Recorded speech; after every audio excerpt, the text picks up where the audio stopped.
Olá, bom dia, boa tarde ou boa noite para você que mais uma vez está conosco em mais um estudo do Apocalipse, versículo por versículo. Nós já estamos no capítulo 11 do livro do Apocalipse e hoje nós estaremos estudando os versículos 17, 18 e também 19 de Apocalipse, capítulo 11. Convido então a você para que em sua casa pegue a sua Bíblia, as Sagradas Escrituras, para que juntos nós venhamos a ler estes versículos e, sob a influência do Espírito Santo, possamos então compreender o que o Senhor, através do seu servo João, o qual escreveu o livro do Apocalipse, deseja nos dizer nestes últimos dias da história da humanidade. Vamos então ler? Apocalipse capítulo 11, versículos 17, 18 e também o 19. E a palavra de Deus nos diz o seguinte, dizendo: Graças te damos, Senhor Deus Todo-Poderoso, que és, e que eras, e que hás de vir, que tomaste o teu grande poder e reinaste. E iraram-se as nações, e veio a tua ira, e o tempo dos mortos, para que sejam julgados, e o tempo de dares o galardão aos profetas, teus servos, e aos santos, e aos que temem o teu nome, a pequenos e a grandes, e o tempo de destruir os que destroem a terra. Versículo 19. E abriu-se no céu o templo de Deus e a arca da sua aliança. Foi vista no seu templo, e houve relâmpagos e vozes e trovões, e terremotos e grande saraiva. Bom, nós estávamos estudando no vídeo anterior que nos céus, ao tocar a sétima trombeta, a trombeta que está relacionada diretamente com a volta do Senhor Jesus, então coisas acontecem ali no templo de Deus, diante do trono de Deus.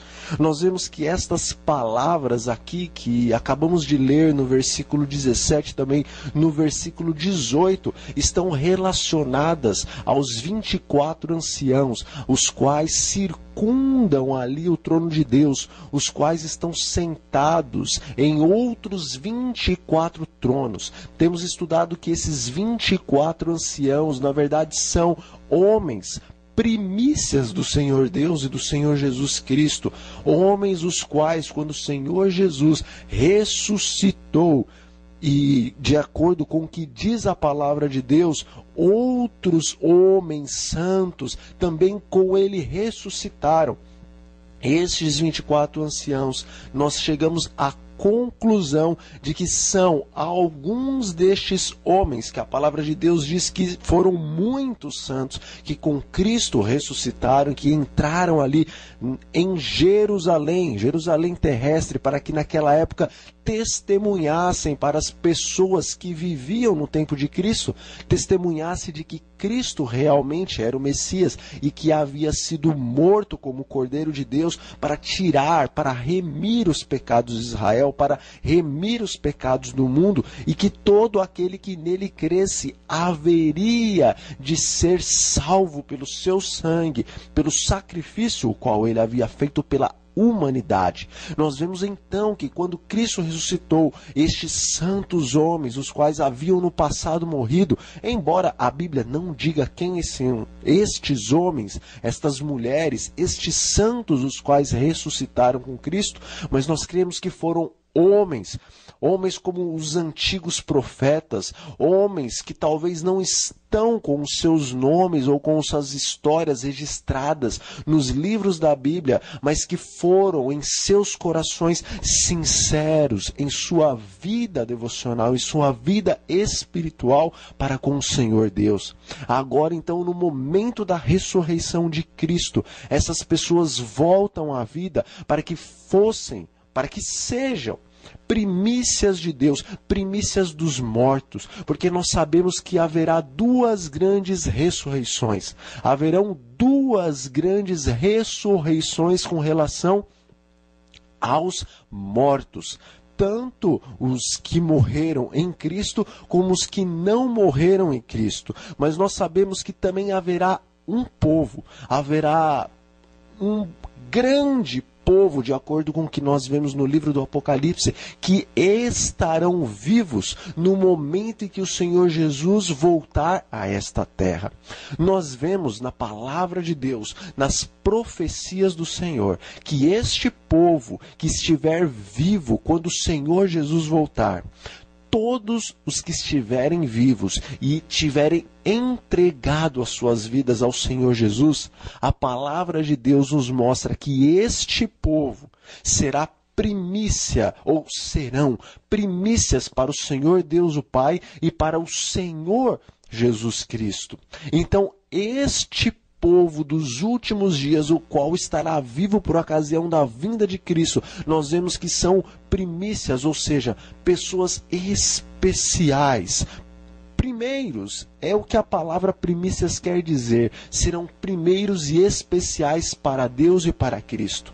Estes, quando o Senhor Jesus voltar, eles estiverem vivos, nós chamamos de as primícias, ou dos melhores, ou os primeiros, os selecionados entre os vivos.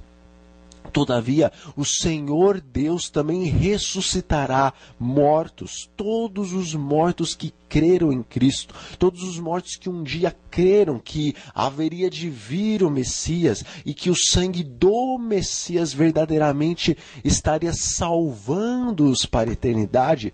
Todos esses que morreram na esperança de salvação no Filho de Deus hão também de ressuscitar naquele grande dia da vinda de Cristo, de acordo com o que nós vemos através das cartas de Paulo, através das palavras de Cristo, através do Antigo e através do Novo Testamento, através de todas as profecias bíblicas. Estes mortos, nós vemos que quando Cristo ressuscitou, eles também tiveram um grupo de primícias, de principais, de especiais dentre os mortos. Portanto, há dois grupos de primícias, de pessoas, de homens especiais para Deus. A primícia dos mortos e também a primícia dos vivos, a qual tão somente será revelada no dia da segunda vinda de Cristo. Esses 24 anciãos que estão dizendo essas palavras de Apocalipse 17 e também de Apocalipse 18, eles fazem parte das primícias dos mortos. E dentre estes muitos que subiram com Cristo, sendo os principais, sendo os primeiros, os mais especiais dentre os santos que haviam morrido, o Senhor selecionou 24 para estarem ao redor do seu trono, participando de todo o julgamento, de todo o andamento do grande conflito entre a verdade e o erro, entre Cristo e Satanás. Nós vemos aqui no versículo 17 que no momento em que Cristo estiver para voltar, está acontecendo algo diante do trono de Deus. E esses 24 anciãos estão dizendo: graças te damos, Senhor Deus Todo-Poderoso, que és e que eras e que hás de vir, que tomaste o teu grande poder e reinaste. Jesus Cristo, o Filho de Deus, o Deus Todo-Poderoso, o qual a palavra do Senhor Deus diz que Ele é coeterno com o Pai, pois está escrito no livro de João que no princípio Jesus era o Verbo, ou seja, no princípio de todas as coisas Jesus era a palavra. E ali diz, e o Verbo, Jesus, estava com Deus, o Pai. E ali diz em João que o Verbo não estava apenas com Deus e que era a palavra de Deus, mas diz que o Verbo, Jesus Cristo, era o próprio Deus e que todas as coisas foram criadas por intermédio do Senhor Jesus. A palavra de Deus também nos diz que todas as coisas foram criadas por seu intermédio e foram criadas para Ele mesmo, para o seu prazer, para o seu deleite, para o seu gozo eterno. Então, todas as coisas estão sob o domínio do Pai e o domínio do Filho, assim como o domínio do Espírito Santo, pois tudo foi criado por Deus por intermédio do Senhor Jesus Cristo. Mas, conforme nós vemos nas Santas Escrituras, houve um momento na história universal em que um ser, o qual tinha o livre-arbítrio, Lúcifer, ele acabou se desviando dos princípios de Deus. Almejou primeiramente no céu ser como Deus e, é claro, ele não conseguiu seus intentos. Então, Isaías, assim como Ezequiel, o Apocalipse mesmo, do apóstolo e profeta João, nos mostram que então Satanás, que era Lúcifer, tornou-se o grande dragão, o grande enganador no céu, diante dos anjos, e vemos que também depois tornou-se o grande enganador aqui na terra. Satanás agora com seus anjos, por causa desta rebelião, por causa desse desejo de ser maior do que Deus, foi expulso dos céus, foi lançado aqui para a terra. Agora ele era um vagabundo no universo, ele não tinha mais o seu cargo, o qual ele possuía no céu, que era um querubim cobridor. Querubim cobridor é um cargo qual o Senhor Deus Todo-Poderoso concede a 4 serafins. Os serafins, vemos na palavra de Deus, é uma classe, ou são uma classe de santos anjos, os quais possuem 6 asas. Nós cremos que esta classe de anjos são os seres mais esplêndidos, mais extraordinários que o Senhor Deus criou em todo o universo. Mas o Senhor Deus, criando esta classe magnífica de seres extremamente inteligentes e poderosos, ele selecionou 4 destes seres para estarem ali circundando o seu trono, para darem a ele sempre louvor e adoração e levarem o conhecimento da sua verdade por todo o universo. Satanás era o querubim ungido. Com essas palavras nós podemos entender que dentre os serafins, que são os seres mais esplêndidos, ele foi escolhido para ser um dos 4 querubins que estão sempre ali diante da presença de Deus. Mas quando a palavra diz que ele era o querubim ungido, ali nós podemos perceber que dentre estes 4 seres que estão a circundar o trono de Deus, ele era o mais exaltado dentre eles. Assim nós compreendemos que Satanás era o 4º maior ser que existia em todo o universo. Abaixo do Pai, do Filho e do Espírito Santo, ele ocupava a maior posição que um ser inteligente criado por Deus poderia ocupar. Todavia ele almejou ser igual a Deus. E a palavra de Deus diz que neste momento, então, depois dele ter almejado e de ter ali enganado uma 1/3 dos santos anjos para estarem ao seu lado, em vez de estarem ao lado do Deus que os havia criado, agora ele foi expulso, perdeu o seu cargo. Todavia, ele veio a esta terra. E logo após Adão e Eva serem criados e receberem o governo desta terra, de acordo com o que vemos no livro de Gênesis, ali Satanás utilizou-se do animal mais sagaz, ou seja, mais inteligente, o qual o Senhor Deus havia criado. Ele utilizou-se da serpente como médium, ou como mediador, a fim dele poder enganar Adão e Eva, tal como ele enganou os santos anjos nos céus. Então, ao entrar na serpente, ao possuir a serpente, agora ele conseguiu enganar a Eva. Eva, por sua vez, tentou Adão e Adão decidiu se cair em pecado. Pelo fato de Adão e Eva terem se entregado ao pecado, então agora Lúcifer, que havia virado Satanás, não mais era um vagabundo no universo, porque agora com isso ele acabou tomando o poder, ele acabou tomando o principado, o qual estava sobre os ombros de Adão. Nós vemos até naquela conversa, se assim podemos dizer, que Satanás teve com Cristo ali no deserto da tentação.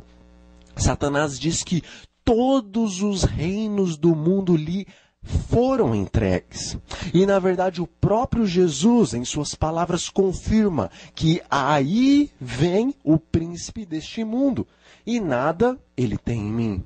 Ou seja, Satanás disse que todos os reinos do mundo lhe pertenciam porque lhe foram entregues pelo próprio Adão, o qual decidiu ser escravo do pecado. Ou seja, de rei, de governador, Adão decidiu ser escravo agora de Satanás e teve assim que entregar o reino, o governo nas mãos do príncipe rebelde. Jesus confirma que as palavras do inimigo não eram palavras mentirosas. Verdadeiramente ele tinha o governo dessa terra agora em suas mãos. Contudo, o príncipe dos céus não se conformou com o que havia acontecido com os seus filhos, os quais ele com tanto amor havia criado para o seu louvor, para a sua adoração, para a sua exaltação e para alegrar o seu coração, o coração do Pai e o coração do Santo Espírito, coração o qual estava machucado pela grande perca de Lúcifer e daquele 1/3 de anjos que juntamente com ele haviam se rebelado. Agora a obra-prima de Deus, o homem, também caiu em pecado. O Senhor Jesus havia dito para Adão e para Eva que quando eles comessem do fruto do conhecimento do bem e do mal, ou seja, se eles um dia viessem a comer, certamente eles teriam que morrer. Porque o salário do pecado é a morte. E todos os seres criados no universo, nós percebemos de alguma maneira, eles precisam ser provados em seu livre-arbítrio para realmente provarem se eles são dignos de serem considerados eternamente filhos de Deus ou não. Infelizmente o homem caiu em pecado. Eva foi enganada. Adão acabou por amor, entregando-se também ao pecado e decidindo receber a mesma sorte que ele queria que sua esposa receberia, que era a morte eterna. Todavia, o Deus bendito, ele não permitiu que os seus filhos sofressem a consequência. Ele preferiu sofrer a consequência no lugar dos seus filhos. Então ele desceu a esta terra a fim de que, pagando o preço que o homem deveria receber sobre si, que seria a condenação pelo pecado, agora recebendo nele mesmo esta condenação, então o homem, pela justiça e pela graça de Cristo, poderia novamente receber a vida eterna, a qual ele havia perdido por causa do pecado que ele cometera lá no princípio. E como está escrito, através de um entrou o pecado no mundo. E pelo fato deste que entrou o pecado no mundo ser o pai de todos os homens, então, tal como uma doença hereditária, o pecado passou para todos os homens e todos os homens foram condenados à morte.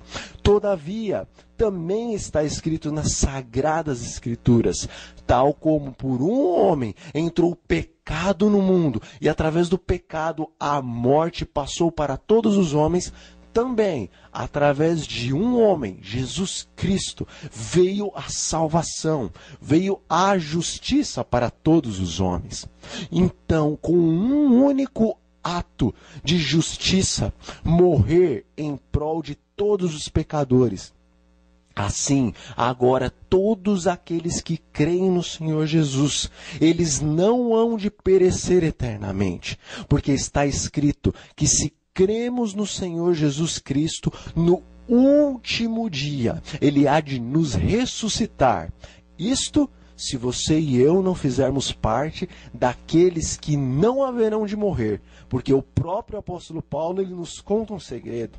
Ele diz que alguns não experimentarão a morte, não passarão pelo sono, pelo descanso da morte, mas hão de ver com seus próprios olhos o Senhor Jesus voltando nas nuvens dos céus, com todo o poder, com toda a glória, com a sua própria glória, e também envolto na glória do Pai infinito, e com todos os anjos dos céus, que estarão tocando as suas trombetas e cantando hinos de louvor, de adoração e de vitória àquele que venceu Satanás na cruz. Jesus, ao vencer Satanás na cruz, ele não apenas resgatou novamente o homem para si, mas ele resgatou este planeta que estava condenado a ser o quartel-general de Satanás por toda a eternidade. Agora, então, o príncipe da vida, na cruz do Calvário, resgatando o homem e resgatando também este planeta, o qual a palavra de Deus, no livro do Apocalipse, nos diz que um dia há de ser aqui os céus dos céus, pois a nova Jerusalém, ela descerá do lugar aonde ela se encontra e ela repousará nesta terra. Um dia, após o milênio, a cidade santa de Deus virá para este lugar. E a palavra de Deus nos diz que o Senhor refará, recriará esta terra, transformará este lugar em uma nova terra e também em um novo céu. E aqui o Pai, o Filho e o Espírito Santo estarão eternamente em seu trono, e os santos anjos aqui estarão, e os homens também aqui se encontrarão, e o próprio Deus será o seu tabernáculo, será o seu templo. E a palavra do Senhor nos diz que a glória de Deus estará cobrindo os homens, como se fosse uma sombra aos envolver sempre e eternamente em um ambiente de paz e um ambiente de descanso agradabilíssimo.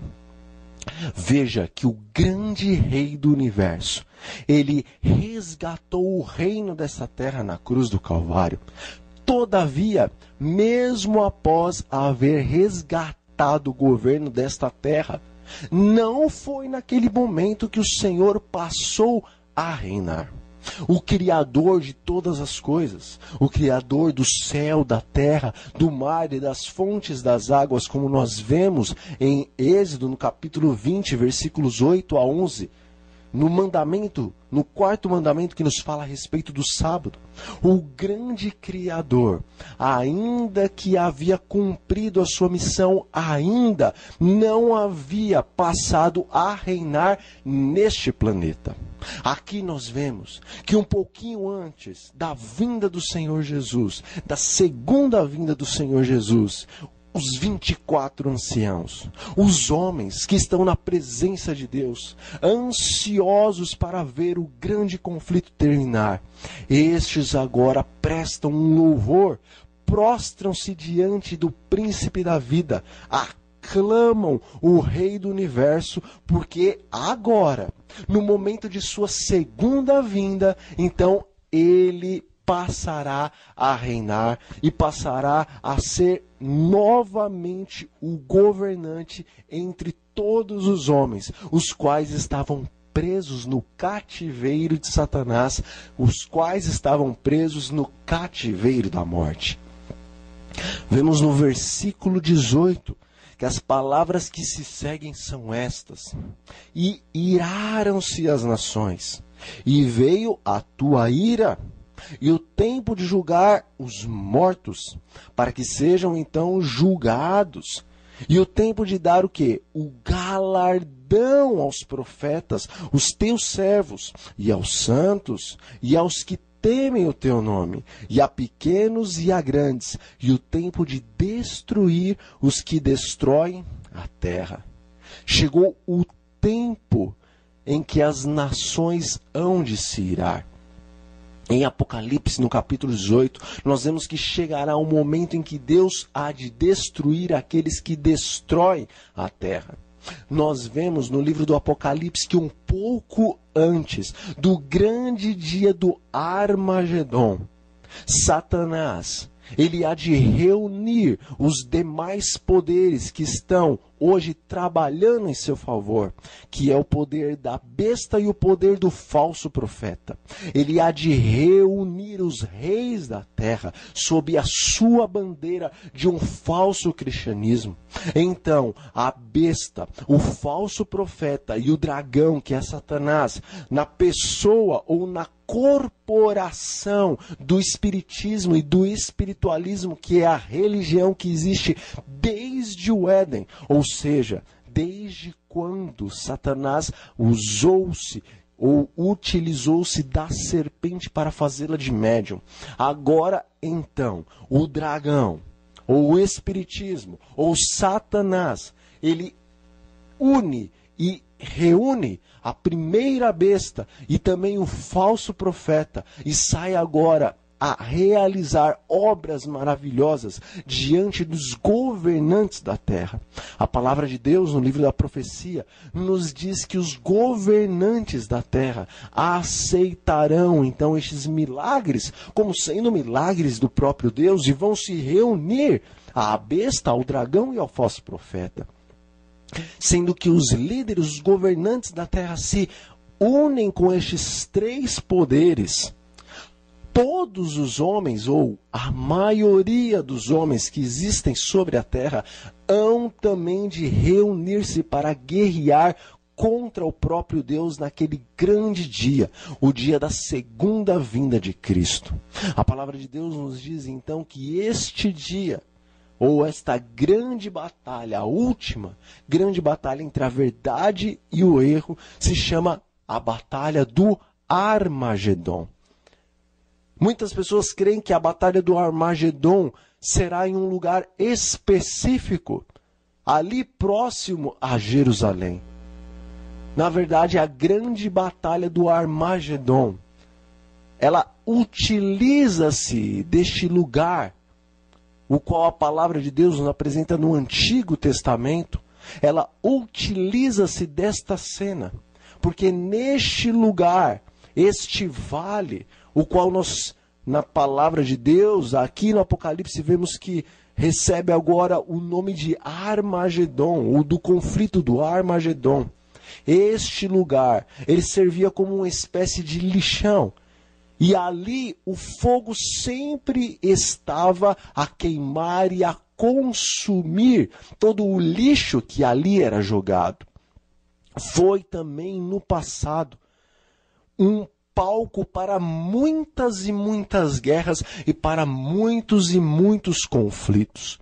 Portanto, este vale, o qual muitas vezes se pensa que realmente, literalmente, ali será a Batalha do Armagedon, tão somente ele é uma ilustração da grande e última batalha que há de ocorrer entre Cristo e entre Satanás, entre os servos de Deus e os servos do inimigo de Deus. Assim como no passado, naquele vale, houve grandes batalhas, a maior de todas as batalhas há de acontecer nestes últimos dias ou no último dia. Assim como aquele lixão sempre estava, constantemente estava a queimar e a sua fumaça estava a subir, assim também será no dia da segunda vinda de Cristo. Dia este em que o apóstolo Pedro diz que haverá um grande e estrepitoso barulho. E ele diz que os próprios elementos se desfarão.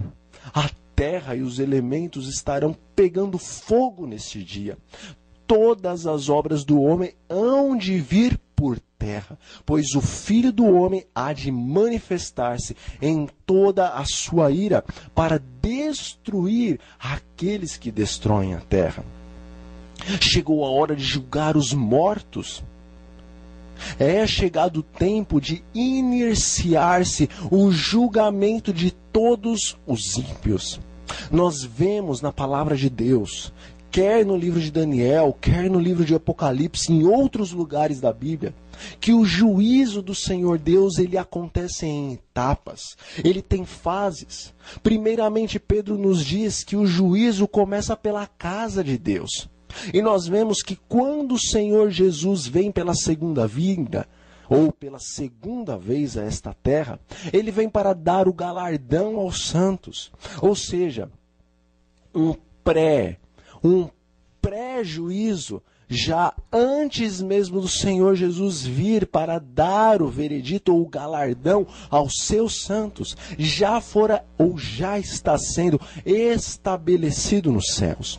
Nós vemos no Antigo Testamento, em todas aquelas, ou naqueles rituais do Yom Kippur, do dia da expiação, que antes do Senhor Jesus voltar a segunda vez a esta terra, haveria de acontecer um julgamento dos santos de Deus, um julgamento da igreja de Deus nos céus dos céus. Nós vemos pela profecia do profeta Daniel, no capítulo 8, versículo 14, que este grande julgamento, esta grande purificação, haveria de iniciar-se em 1844, quando Jesus Cristo, o nosso sumo sacerdote, haveria de dar início à sua grande e última obra no santuário celestial, o qual o apóstolo Paulo, no livro de Hebreus, no capítulo 8, nos diz que este santuário não foi erigido, não foi construído por mãos humanas,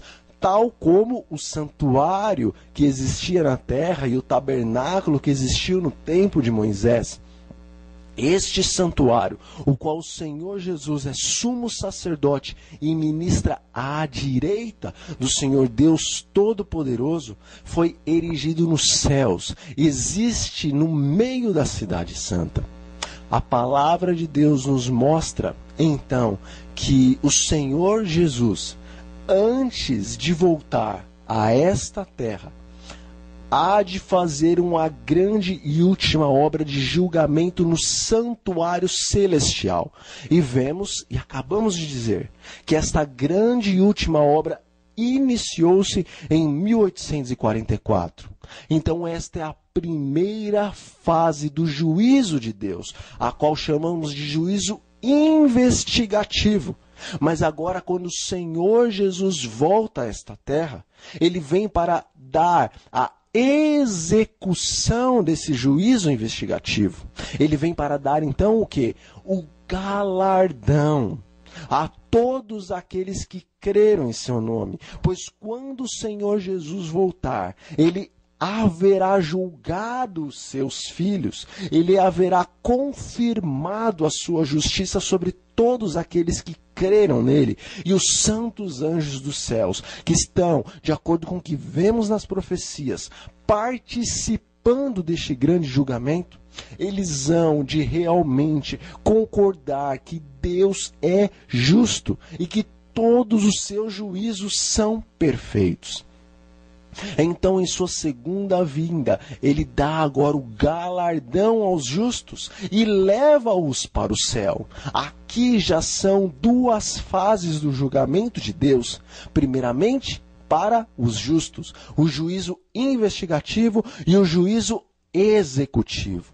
Agora chegou, depois do momento da vinda de Cristo, chegou o tempo de julgar os mortos, chegou o tempo de julgar os ímpios, chegou o tempo de julgar todos aqueles os quais não farão parte da primeira ressurreição, de acordo com o que nós vemos na profecia de Apocalipse. Chegou a hora de julgar todos aqueles que haverão de morrer no momento em que o Senhor Jesus voltar. Pois a palavra de Deus nos mostra que ninguém pode suportar a glória de Deus. Todos os ímpios que estiveram vivos por ocasião da segunda vinda de Cristo, estes, diz a palavra de Deus, serão mortos pelo resplendor de sua glória e também pelo sopro de sua boca. Não haverá um milênio em que homens estarão vivos sobre a face da terra, mas tão somente Satanás e os seus anjos estarão vivos neste lugar deserto e caótico neste período do milênio.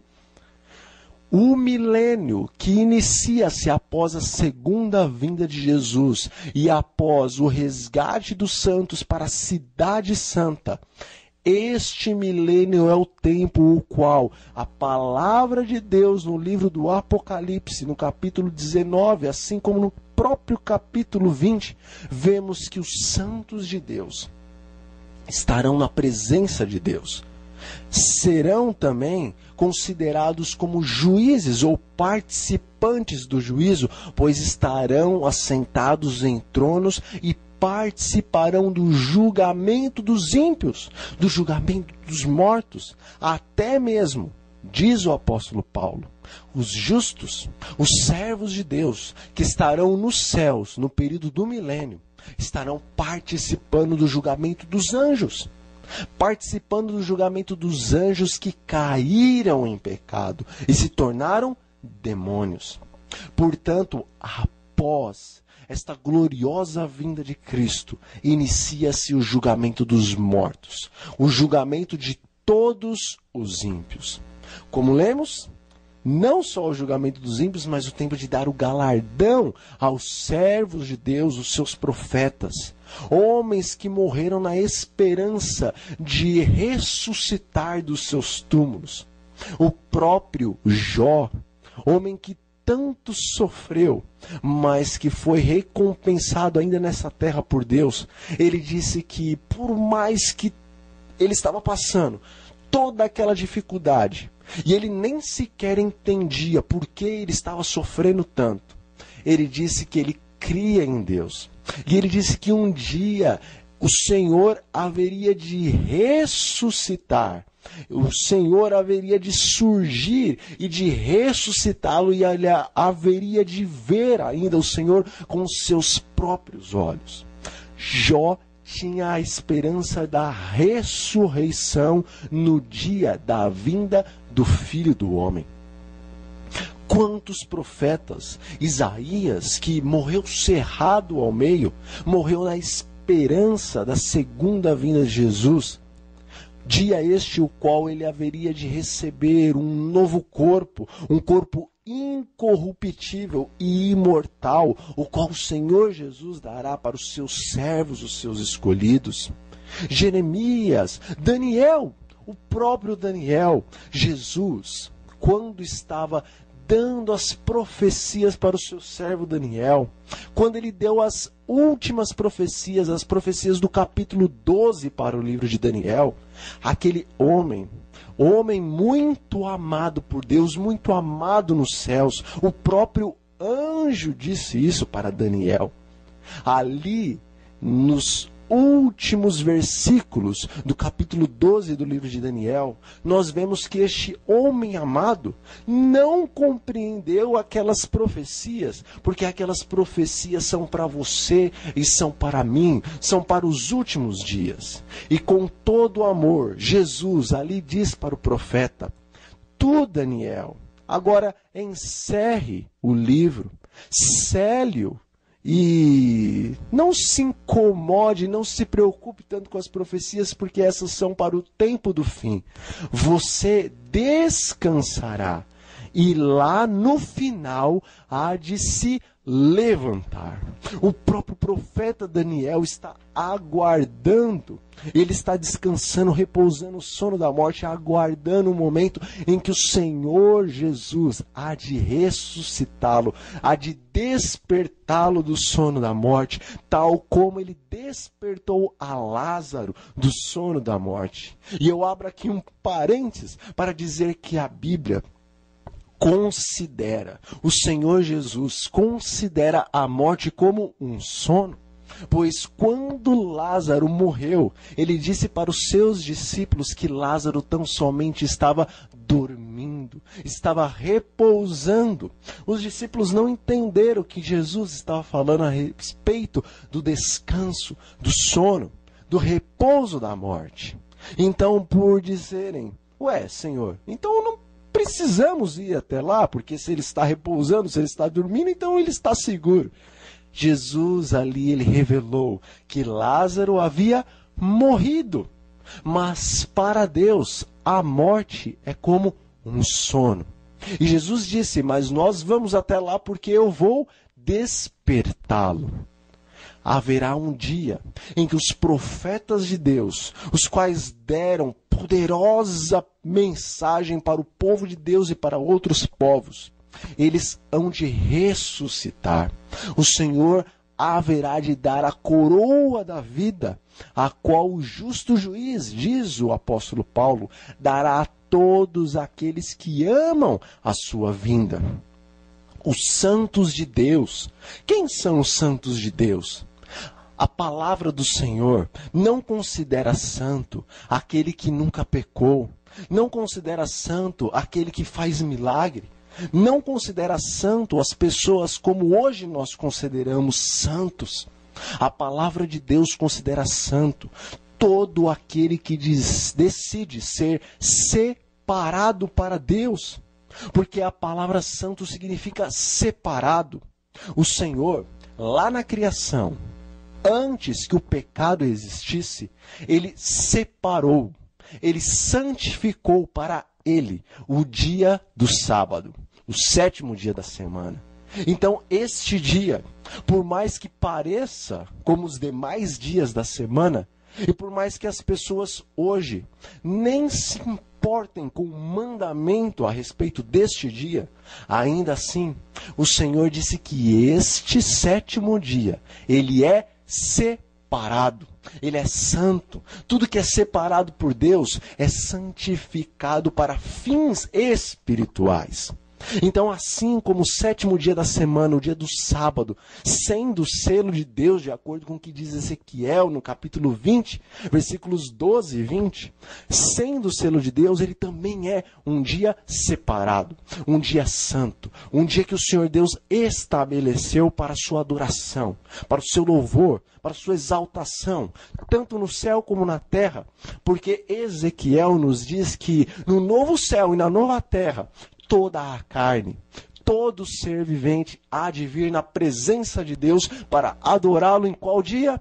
No sábado, o dia ao qual o Senhor separou, santificou antes do pecado e também depois do pecado, na nova terra e no novo céu. Os santos de Deus aqui são então as pessoas separadas, são as pessoas que o Senhor Deus escolheu para a sua glória, o seu louvor, a sua adoração. Quem são esses? A palavra de Deus nos mostra que são todos os homens. Mas, infelizmente, nem todos aceitaram ser santos. Nem todos aceitaram a graça de Deus. Nem todos se colocaram verdadeiramente como pessoas, as quais estão neste mundo, tão somente para revelar a glória do Senhor Deus a esta terra, a este planeta que está a perecer. O apóstolo Paulo, ele chama todos os homens da igreja do seu tempo de santos. Ou seja, todos aqueles que, sinceramente, separavam-se a si mesmo para serem servos do Senhor, para serem instrumentos do Senhor neste mundo, eram considerados, pelo apóstolo de Deus, santos. Então, se você separou-se para Deus, você é santo. Se eu estou me separando para Deus, eu sou, diante dos olhos de Deus, santo. Porque existe uma diferença entre santo e perfeito. Perfeito, nós só seremos realmente no dia em que o Senhor se manifestar. E no dia que Ele revestir esse corpo, esse coração, essa mente corruptíveis com a incorruptibilidade. Então, naquele dia, nós não apenas seremos santos, não apenas seremos separados para Deus, mas naquele dia nós seremos santos e seremos também perfeitos, assim como o Senhor Deus é perfeito em toda a sua plenitude. Contudo, o Senhor Deus nos diz que nós devemos ser perfeitos como Ele é perfeito. Portanto, mesmo sendo pecadores, com os nossos corações e mentes corruptíveis, corrompidos, ainda assim nós devemos, em Cristo Jesus, no poder do verdadeiro batismo do Espírito Santo, buscar dia após dia a perfeição de Cristo. E qual é a perfeição de Cristo? O livro de Gálatas, no capítulo 5, versículos 22 e 23, nos diz: é amor, é mansidão, temperança, domínio próprio, é bondade, é benignidade. Isto é a perfeição de Deus em Cristo Jesus para você e para mim. A perfeição de Deus em Cristo Jesus não é um povo que faz curas e muitos milagres e coisas extraordinárias, pois a profecia do livro de Apocalipse nos diz que o próprio Satanás há de utilizar-se de muitos homens para fazer grandes milagres. E quase o mundo inteiro vai ser enganado por conta destas obras sobrenaturais que Satanás permitirá que os seus servos farão nesses últimos dias. Portanto, perfeitos diante de Deus e santos diante de Deus são aqueles que no poder do verdadeiro dom do Senhor Deus Espírito Santo se aproximam cada dia mais e mais do caráter amoroso do Senhor Jesus Cristo. E finalizando aqui, nós vemos o versículo 18, o qual nos diz o seguinte: e abriu-se no céu o templo de Deus, e a arca da sua aliança foi vista no seu templo, e houve relâmpagos, e também vozes, e houveram trovões, e houve terremoto, e houve grande saraiva. Nós vemos na profecia que quando iniciar-se o derramamento das pragas de Deus, quando a ira de Deus se manifestar sobre essa terra em pragas, então o templo de Deus, o santuário de Deus se fechará. A porta da graça há de fechar-se para sempre, e os homens não mais terão acesso ao Senhor Deus o Pai, porque Jesus finalizará a obra intercessora em favor dos homens. Nós vemos que quando cair a primeira praga, quando, por ocasião da queda da primeira praga, o templo, o santuário de Deus estará fechando, então nós vemos que as orações não mais chegarão à presença de Deus. As orações dos ímpios não mais serão ouvidas, porque não mais haverá graça para eles.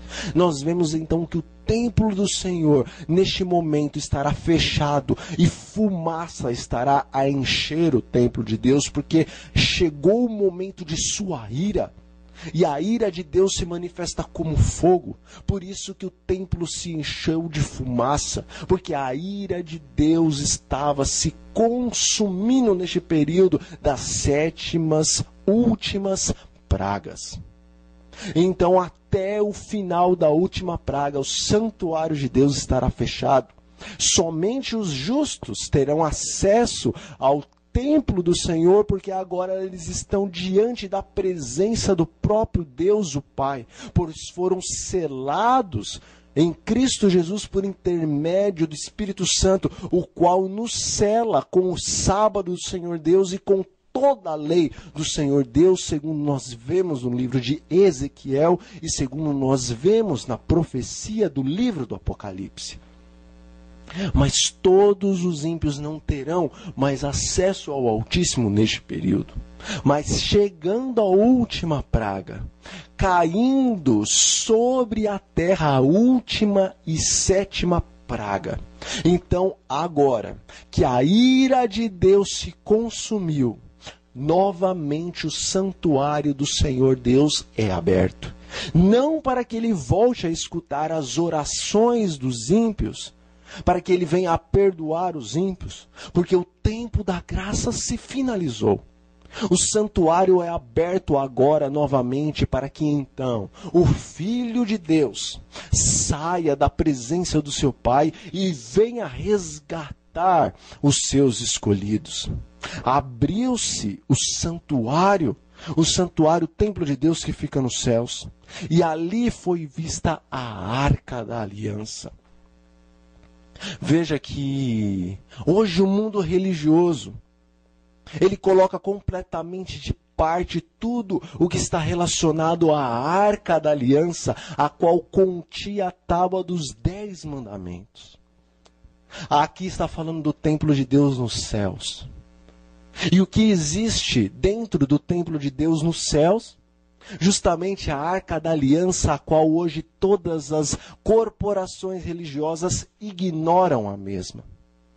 Dentro da arca da aliança de Deus está a tábua dos 10 mandamentos. Dentro da arca da aliança está o cajado de Arão, o qual floresceu.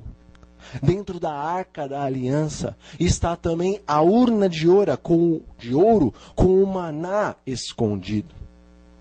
A arca da aliança, de cada lado dela, 2 querubins estão a velar os seus rostos e estão constantemente a olhar para baixo, para onde se encontra a lei de Deus ali dentro da arca.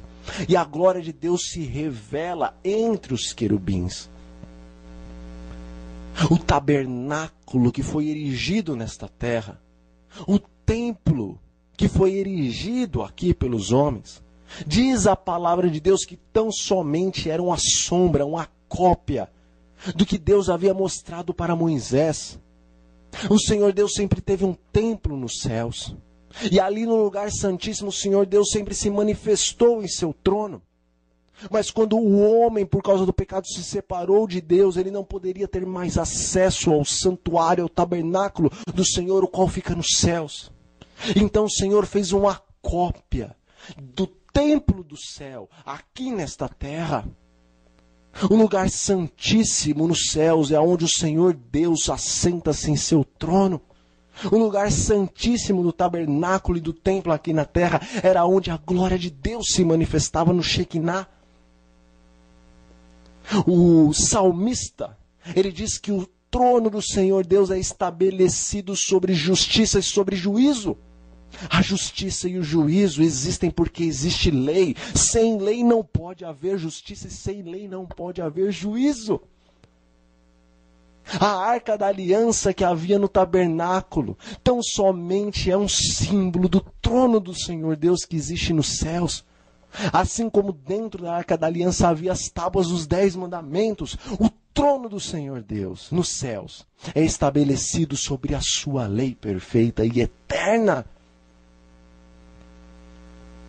No trono de Deus aqui na terra, que era a arca da aliança, havia ali o cajado de Arão, o qual florescera.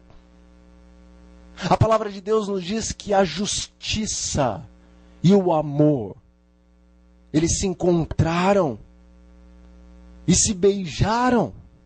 A justiça e a paz se encontraram em Cristo Jesus. O cajado é símbolo de autoridade. O cajado é símbolo de juízo. E o florescer é símbolo de amor, é símbolo de paz. A graça do Senhor Jesus Cristo, ela traz essa união da justiça com a paz e com o amor. No trono de Deus nos céus, o símbolo do cajado de Arão é o arco-íris da promessa que está a circundar o trono do Altíssimo. Ali no arco-íris da promessa nós vemos que a justiça de Deus e a paz se encontraram e se beijaram. Aqui na arca da aliança que existia na terra estava a urna de ouro, que dentro dela continha um maná escondido. No verdadeiro tabernáculo, na verdadeira arca da aliança, que é o trono do Senhor Deus, está essa urna de ouro e o maná escondido. O Senhor Deus, em sua palavra, diz que Ele faria que o homem fosse mais precioso que o ouro de Ofir. O Senhor Jesus se revestiu eternamente da humanidade. O homem hoje diante de Deus é mais valioso, é tal como o ouro de Ofir. Jesus, ele representa a urna de ouro. O maná também é uma representação de Cristo, porque ele disse que eu sou. Ele disse, eu sou o pão da vida. O pão da vida é muito diferente daquele o qual seus pais comeram no deserto e todavia morreram. Mas quem comer deste pão, disse Jesus, este viverá eternamente. Jesus é um maná escondido na presença de Deus, escondido de você, escondido de mim, dos nossos olhos mortais. Ele está lá na arca da aliança, no verdadeiro trono de Deus, nos céus dos céus. Ali na arca da aliança que existia no tabernáculo, que existia no templo, Os querubins de ouro estavam olhando para a lei e velando os seus rostos.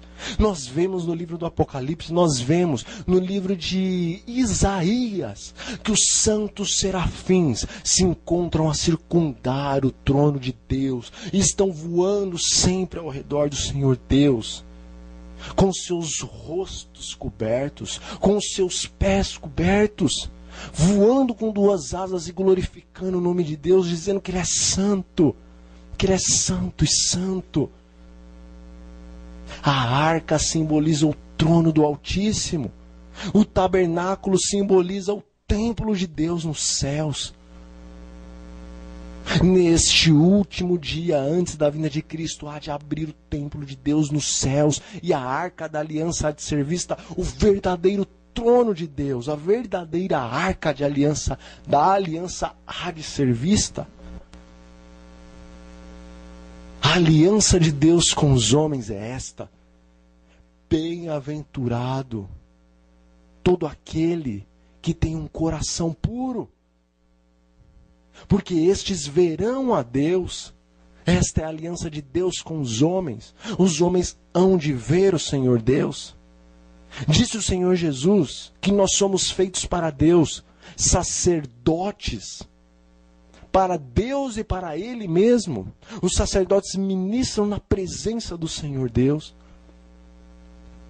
A aliança de Deus com os homens é esta: que os homens poderão estar diante do seu trono, diante da presença santíssima e tremenda de Deus por toda a eternidade.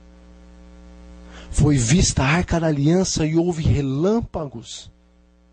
Houveram também vozes e trovões. Esta é a manifestação divina do Todo-Poderoso.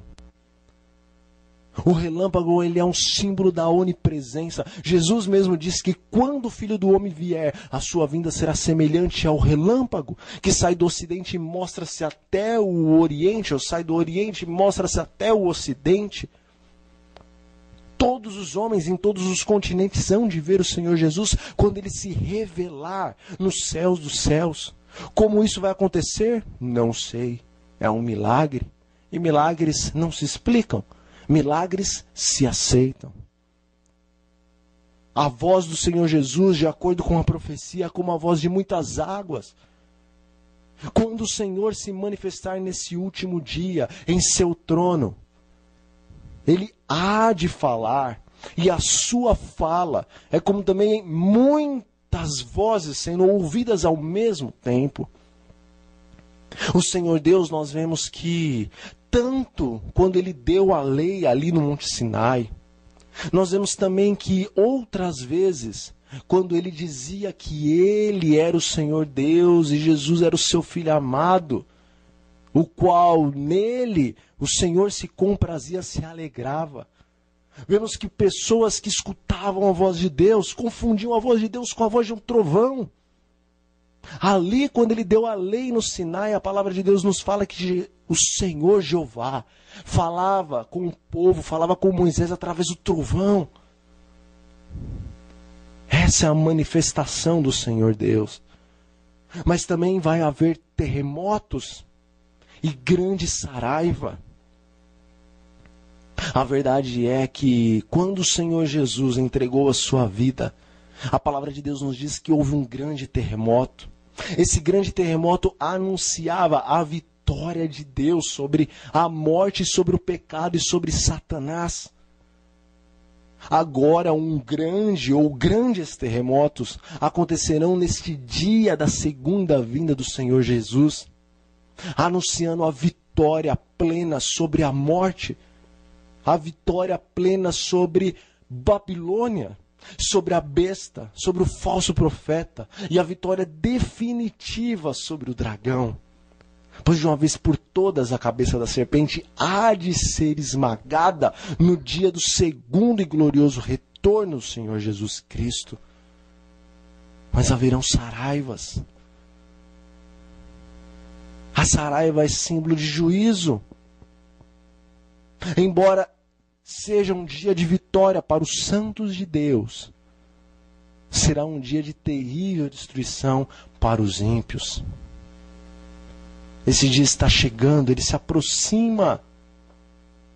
E você, meu amigo e minha amiga, você, meu irmão e minha irmã, eu também, precisamos tomar hoje e a cada dia uma decisão ao lado de Cristo, o vitorioso, o qual dentro em breve está vindo para nos buscar. O dia e a hora nós não sabemos, mas uma coisa nós podemos ter certeza, ou de uma coisa nós podemos ter certeza. As profecias nos dizem categoricamente que esta é a geração. E não passará esta geração, a tua e a minha geração, sem que todas estas coisas aconteçam. Agora eu convido você a fechar os seus olhos para fazermos uma oração ao nosso Deus, o qual dentro em breve enviará o seu Filho para nos levar desta terra para um lugar glorioso. Feche os seus olhos, curve a sua cabeça e vamos falar com o Deus eterno. Oremos. Senhor nosso Deus e nosso Pai, nós agradecemos por todas as coisas que o Senhor fez e faz para nós por intermédio de Jesus. Nós oramos entregando as nossas vidas a Ti. Nós oramos para que o Senhor nos conceda o verdadeiro dom do Espírito Santo e nos prepare para estarmos ao lado do exército vencedor naquele grande dia, o dia do segundo retorno de Jesus a esta terra. Salva-nos e todos de nossa casa, em nome de Jesus nós oramos. Amém. Foi um prazer, meu amigo e minha amiga, meu irmão e minha irmã, estar com vocês em mais um estudo do Apocalipse, versículo por versículo. Nós agora iniciaremos o capítulo 12 do livro do Apocalipse. Ainda temos muitas coisas para estudar. Não perca nenhum dos vídeos e divulgue estes pela internet, para que mais pessoas possam ser alcançadas com a verdade das profecias bíblicas e assim tomarem uma decisão ao lado da verdade presente. Que o Senhor te abençoe e te guarde e que faça resplandecer a sua glória sobre o seu rosto. Que o Senhor lhe dê a paz, Ele conceda a paz a todos os seus familiares e que Ele tenha misericórdia de ti, de mim, de todos nós, em nome de Jesus. Amém.